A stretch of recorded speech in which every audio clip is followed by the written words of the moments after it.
Sfida me sy të mbyllur do të thotë që askush nuk mund të eci me sy të mbyllur nga po themi Pallati Mbretëror e deri tek statuja, tek bazilika e cila ndodhet përballë. Kjo për shkak të disa arsyeve, po kryesore është për shkak të pjerësisë dhe sheshit i cili është i ndërtuar në formë të ndryshme dhe jo në drejt.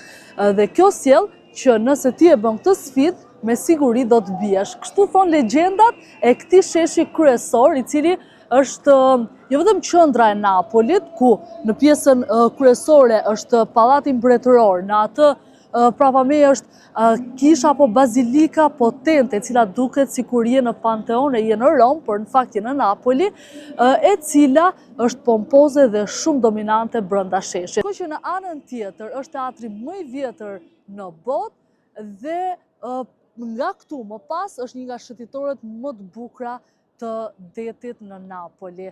Vetëm pak metra më tutje është Castel dell'Uovo, që është gjithashtu një nga destinacionet. Nëse viziton Napolin, gjërat më të bukura dhe kryesore janë shumë ngushtë të lidhura pikërisht me sheshin e tij kryesor.